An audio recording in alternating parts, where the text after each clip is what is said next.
ধরো, এই লাইটটা ধরো। বিসমিল্লাহির রহমানির রহিম। এটা হইতাছে আমাদের পিকনিক। আমার না আর একটু পানি লাগতো চায়। ঘরে আছে চা পাতাটা, আর পানি নিয়ে আসবো। পানি যে ইয়ের ভিতরে দাদু দি মানে দাদু কই? ওই যে দাদু যাইতাছে। আমার কতটি খড়ি দিয়ে দেন দি। আর একটু পানি।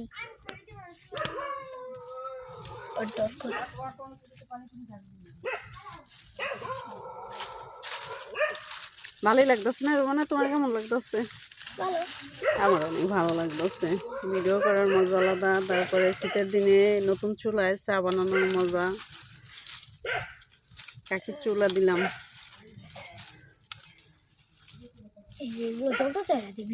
ঠান্ডা হয়ে গেছে না? ওই পাতাগুলো আনলে ভালো। ওই পাতা দিবি ওরকম হয়ে গেছে। ওটা আর বেশি খড়ি আন কতগুলো, ফাত ফাত করে দাঁড়াই দিই। তুই ওই নিয়ে যাস না? লাগতো আমার। চাই করবে ধোয়া কাটা গন্ধ।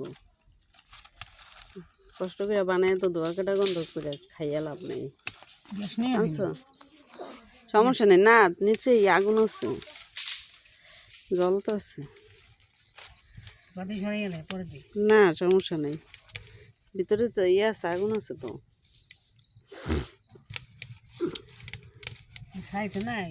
হ্যাঁ আর গভীর না, বহুত গভীর।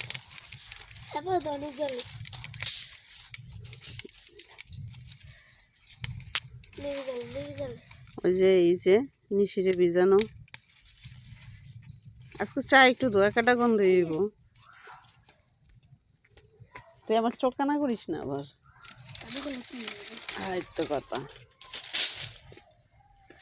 হ্যাঁ হ্যাঁ হ্যাঁ, আমরা চা পানি দাও।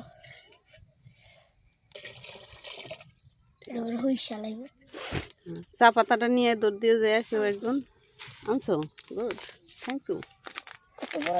এই যে আমাদের চা পাতি, আমরা চা খাবো। না ওয়া দিম না, তোমার এখানে দরকার নেই তো। এটা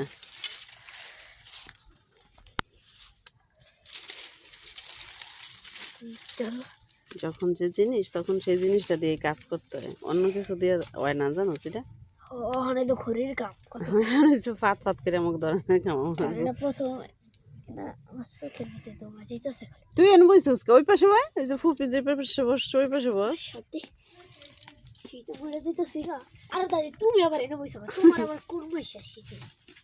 কোন মাসে শীতে ধরছে? হ্যাঁ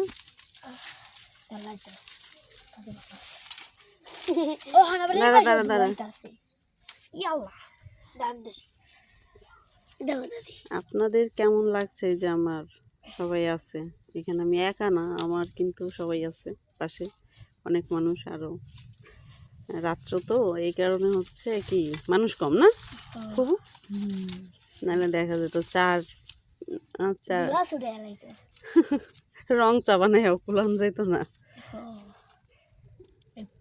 তুই ভিজা খড়িগুলো আনছিস কে?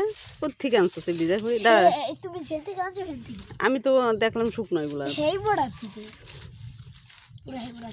বাঁচতে চাইলে আরো নিয়ে শোনো, উপরের মোড়াটা নিয়ে ওই মোড়ার আগা কত দূরে আছে।